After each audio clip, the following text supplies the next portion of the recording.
খালেদা যে আন্দোলন সংগ্রাম করেছেন, 34 বছর বয়সে উনি বিধবা হয়েছেন। এই 34 বছরে এখন মেয়েদের বিয়ে হয় আমাদের দেশে, ঠিক কিনা?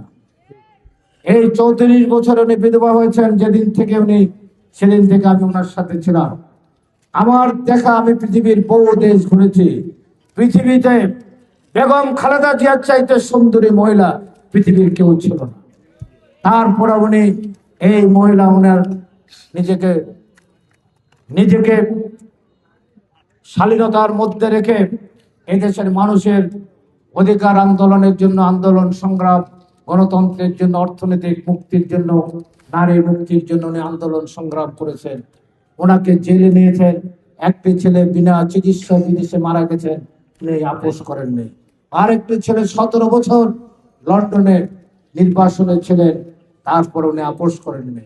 ওনাকে জেলখানা নিয়ে স্লো পয়জনিং করেছে। উনি জানতেন উনি মৃত্যুর মুখে যাচ্ছেন। ওনার ফুসফুস, কিডনি, হার্ট এবং কিডনি সব, লিভার ধ্বংস হয়ে যাচ্ছে।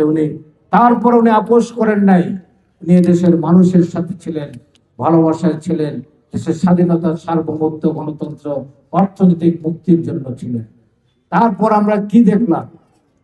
এই যে উনি স্যাক্রিফাইস করেছেন, সারা জীবন এই দেশের মানুষের জন্য কাজ করেছেন, আল্লাহর রহমত ওনার উপর এমনি এসে গেছেন। ওনার মৃত্যুর পর সারা বাংলাদেশ ওনার লাশের সাথে একাত্মতা ঘোষণা করেছে, ঠিক কিনা?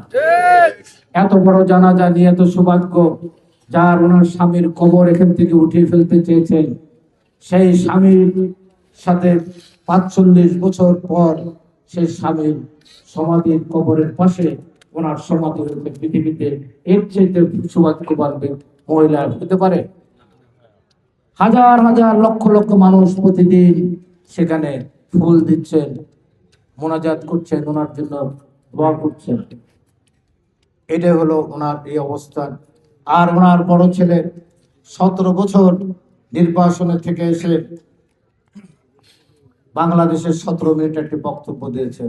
পৃথিবীর ইতিহাসে কোন রাজনৈতিক নেতার জন্য এত লক্ষ লক্ষ কোটি মানুষ তাকে রাজনৈতিক সম্বর্ধনা দিয়েছেন।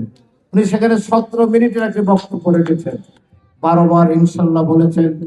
আবার বলেছেন মহান মুক্তিযুদ্ধে 30 লক্ষ শহীদের রক্তকে সামনে রেখে, মহান মুক্তিযুদ্ধের চেতনাকে, 71কে ধারণ করে, জুলাইয়ের, আগস্টের এই গণঅভ্যুত্থানে যারা শহীদ হয়েছেন তাদের রক্তকে ধারণ করে আমরা হিন্দু, বৌদ্ধ, খ্রিস্টান, মুসলমান, পাহাড় সমতলের সকল নৃতাত্ত্বিক গোষ্ঠী সহ সকল মানুষ একত্রিত কঠোর পরিশ্রমের মধ্য দিয়ে আমরা এই বাংলাদেশকে গড়ে তুলতে চাই, একটি অসাম্প্রদায়িক বাংলাদেশ, এটা গণতান্ত্রিক বাংলাদেশ, এটা অর্থনৈতিক সমৃদ্ধ বাংলাদেশ গড়ে তুলতে চাই।